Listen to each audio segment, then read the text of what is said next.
Juan Pablo, está con nosotros el doctor Mariano Lizardo, que le agradecemos que nos acompañe en la mañana de hoy, porque los que no sabemos, le decimos, ¿es una estrategia defensiva? ¿Sirve o no sirve? Cuando dicen, mire, tomamos alcohol, consumimos droga, no nos acordamos lo que pasó. En realidad se utiliza como una excusa absolutoria. Generalmente lo hacen las personas que no tienen el conocimiento técnico que puede llegar a tener un letrado, porque se sabe que a la larga existen pericias de rigor científicas que determinan si efectivamente comprendieron o no la criminalidad del acto ocurrido. Esto es lo que marca el artículo 34 primero, cuando todos hablan de la inimputabilidad de los hechos. Bueno, el juez tiene mecanismos, se apoya en ayudantes de la justicia, que son los peritos, en este caso de declararlo, porque recordemos que esto es una confesión. Sí, no tiene todavía el valor judicial. No tiene el valor. Además, pueden negarse también a declarar, incluso en la indagatoria. Es un derecho que lo asiste. Es que va a ser seguramente lo que ocurra. Entonces el juez, habiendo escuchado y teniendo testimonio de esto que se ventiló en el ámbito de una comisaría, seguramente se va a hacer la prueba y va a ser a través de la asesoría pericial departamental de San Martín, donde se va a hacer la prueba toxicológica, primero para determinar si existió o no existió algún tipo de sustancia, y después para poder determinar si al momento de cometer el ilícito, si fueron estas personas los que lo cometieron, si comprendieron la criminalidad del acto o pudieron dirigir sus acciones. Recordemos, le traigo como ejemplo el caso de un artista de rock muy conocido, que todos sabíamos que ha tenido excesos, problemas con drogas. Lo dijo. Lo dijo, sí. Lo reconoció él. Pero esto no sabe estar todavía en la cárcel. Exactamente. Todavía hoy está en la cárcel. Exacto. Entonces es muy difícil que sea algo tan contundente como para poder caminar hacia la absolución. Es una excepción que marca el código. O sea, son 7 excepciones. Pero digamos que es excepción. Es una excepción, no es la regla. Entonces, generalmente es algo muy vulgar decir, consumí estupefacientes, tuve un consumo de alcohol, no pude comprender, no recuerdo lo que hice. Porque también es, bueno, no comprendo lo que hice, no me acuerdo. Pero después de algunos días, sin alcohol y sin droga, a lo mejor se produce el síndrome de la abstinencia, por ejemplo, puede ser, al alcohol o a la droga. Puede pasar, en este caso que el cuerpo tiene de 3 a 5 días, lo que se determinó. En derecho, el que alega prueba. Si yo digo algo, voy a ser el encargado de tener que probarlo. Va a ser muy difícil para la defensa, si sostiene lo que dijeron sus detenidos, sus clientes, va a ser muy difícil poder probarlo. Y alguien, pese a todo, ¿no? Pese a la droga y el alcohol, puede decir, no me acuerdo de nada cuando pudo haber un abuso, pudo haber golpes, arrojé un cuerpo. Es muy difícil. Es muy difícil. No, digamos, y el juez tiene que apoyarse en conocimientos científicos a través de los peritos, psicólogos, psiquiatras, peritos toxicológicos, que determinen si efectivamente eso ocurrió o no ocurrió. Ana. Sí. Para que agregue algunos datos. No, yo lo que quería consultarle más que nada es, en su conocimiento de causas judiciales e investigaciones, si es posible que durante 4 días y con la búsqueda de los perros de rastreo nunca se haya identificado el lugar, o si de esta manera realmente ocurrió y siempre estuvo ahí el cuerpo de la pequeña, si pudo haber sido trasladado de un lugar a otro. El tema es, todavía no se hizo la autopsia. Lo que dicen los maestros forenses es que los cuerpos hablan. Una vez que se haga la operación de autopsia y los médicos puedan ver, se va a observar si realmente hubo signos de arrastre, signos de traslado, si el cuerpo fue movido o no, porque quedan hematomas distintos a los que fueron producidos al momento. ¿Alguna actitud de defensa? Alguna actitud de defensa, entonces creo que hay que ser prudente, esperar hasta que la autopsia se determine y diga cómo fue la muerte, más allá que ya tenemos prima facie que fue por un ahorcamiento. Va a revelar también si existió o no algún signo de violencia sexual dentro del cuerpo de la menor. Y realmente soy un convencido que los protocolos en cuanto a la búsqueda de niños, niñas, adolescentes o personas perdidas fallan, porque lamentablemente los finales, todos sabemos cuál es, que terminamos en finales trágicos.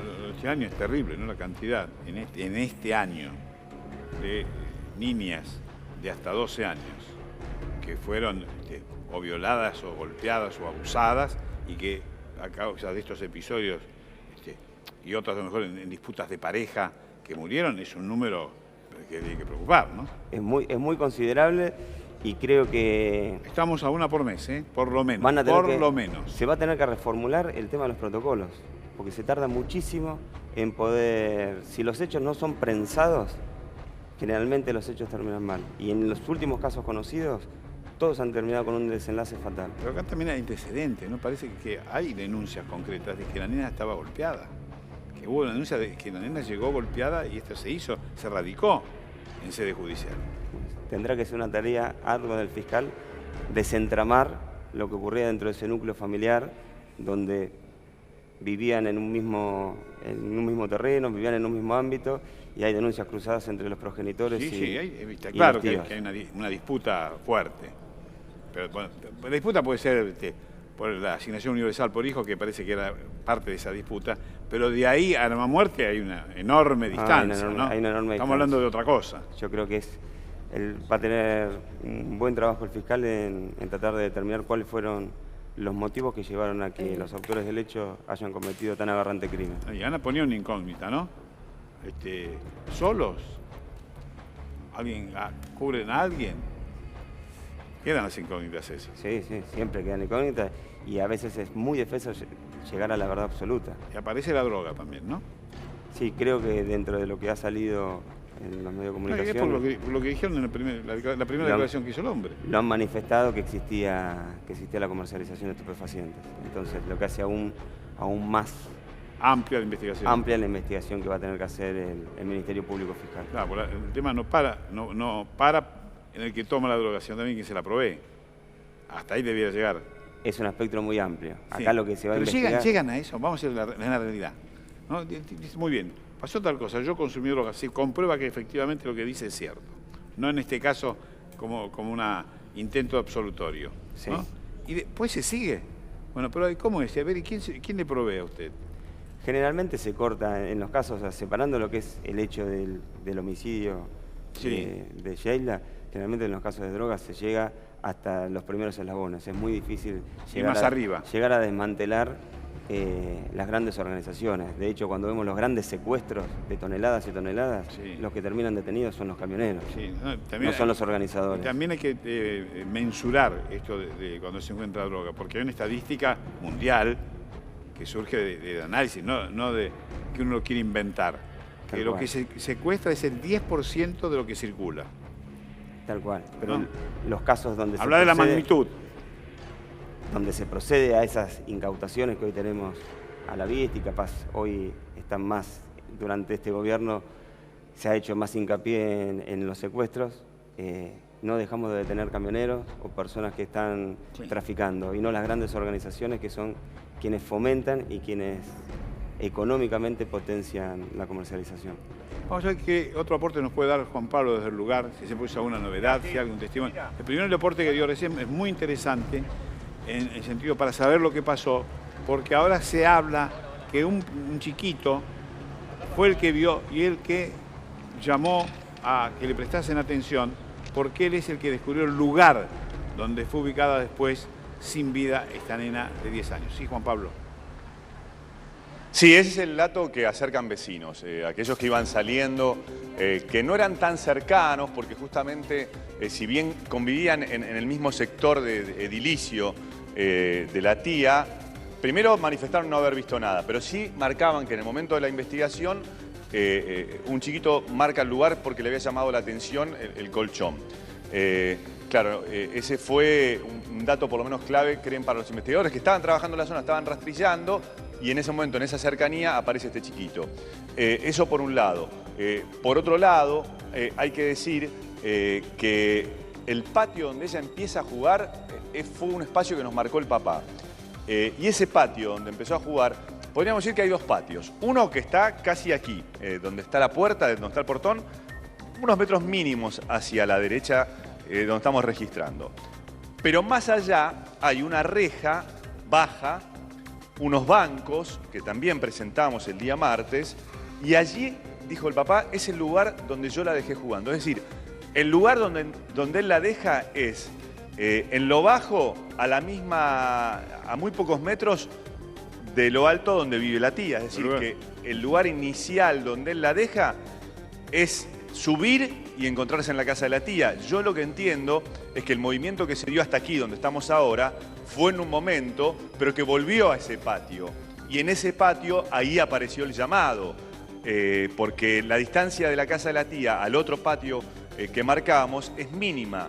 Entonces, cuando la llama, sube, no tiene que hacer un paso demasiado importante, sino simplemente subir desde ese patio que está, repito, apartado de este lugar. Por eso, cuando los perros llegan hasta acá y salen a la calle, quizás tiene que ver con situaciones anteriores, pero ella, lo que yo estoy ya analizando, siguiendo el relato del papá el primer día, es que aquí estuvo y volvió al patio donde, si uno mira desde el patio, puede ver la casa de la tía.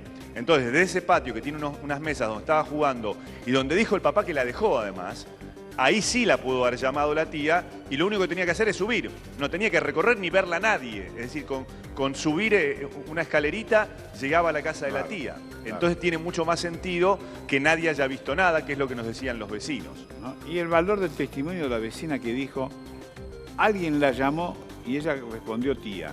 O voy tía, o ya voy tía, lo nombró tía. Y ella dice, bueno, lo mejor a una persona que no es su tía biológica, ella le llama como tía. Pero, a la luz de lo que ha pasado hasta ahora, a lo mejor le da respuesta a esta tía, ¿no? Que es su madrina, además. Sí, Santo. Sí, exactamente. Yo voy por ese camino. Es decir, este testimonio hablaba de un llamado y que inmediatamente ella va, para que no haya un camino sobre el cual lo vean otros testigos, es un lugar muy cercano. Bueno, ese otro patio está pegado a la casa de la tía. Entonces, existió ese llamado, la tía era la tía, no era una conocida que la llamaban tía, y entonces ya se cierra esta búsqueda de encontrar cómo desaparece del lugar donde estaba jugando, donde la dejaron las amiguitas. Es decir, se van las amiguitas, queda sola. El mismo lugar donde la dejó el papá, además hay que marcarlo. La llama la tía y sube. Y entonces, claro, no es tanto el camino. No es vino hasta acá, salió o no salió. No. De donde estaba jugando, bueno, ahora no podemos mostrarlo. Seguramente vamos a encontrar en algún momento alguna imagen. Sí. Un lugar de un patio grande, una reja y unas mesas. Ahí estaba jugando. Sí, nos acordamos. Usted caminó por ahí, entró y salió. Cuando no estaba la policía todavía. Claro. Que dejaban entrar. No, ahora es imposible. Bueno, ahora están allí. Esto es lo que pasó. Es que el testimonio que refería, el fiscal tiene que salir inmediatamente a receptarlo para que esté volcado dentro de lo que es la instrucción penal preparatoria, porque es un elemento contundente a raíz de cómo fueron sucediendo los hechos. Sí, a buscar a la señora... Identificar a la vecina para que preste su declaración testimonial dentro de lo que es el expediente. Porque y no hay alguien que escuchó la respuesta de la nena. Yo creo que es una de las... Este tipo de hechos se resuelve a través del testimonio, más por cómo está dada la circunstancia de la construcción de las viviendas y todo. Creo que ahora que ya se encuentra resuelto el tema, ya se encontró el cuerpo sin vida, va a ser más fácil que los vecinos presten testimonio y colaboren con el accionar de la justicia. Bueno, esto era un pedido desesperado del papá, ¿no? Que me decía en estos días, bueno, yo soy de Trujuy, nací acá toda mi vida, ayúdenme, alguien tiene que haberla visto. No estaba alejado de la realidad, alguien la había visto. Lo que pasa es que entraba en sospecha su propia hermana. Es que creo que no lo sospechaban que eso ocurrió dentro de lo que es lo intrafamiliar. Y a lo mejor nunca salió la nena del portón. A lo mejor nunca salió. Yo creo que eso con certeza y con rigor científico se va a poder determinar. Se puede determinar después de la operación de autopsia. Y también llama la atención la cantidad de tiempo que estuvo allí, ¿no? Que no sé, bueno, la descomposición propia del cuerpo, que nadie haya advertido. Santo, es que justamente ahí es donde yo hago hincapié de que fallan los protocolos de búsqueda de personas. O sea, el primer lugar donde tienen que ir tienen que arrancar por los lugares cercanos. O sea, la nena no había salido, no era una nena que viajaba, no iba a una facultad, no iba a un colegio, estaba dentro del seno de lo que era su vivienda. Si hay gente que presta atención a quien da testimonio, son ustedes, los abogados. Tienen la práctica, es una de las prácticas de todos los días. Diaria, de su vida y la profesión. Es de lo que alimentamos a nuestra familia. Bueno,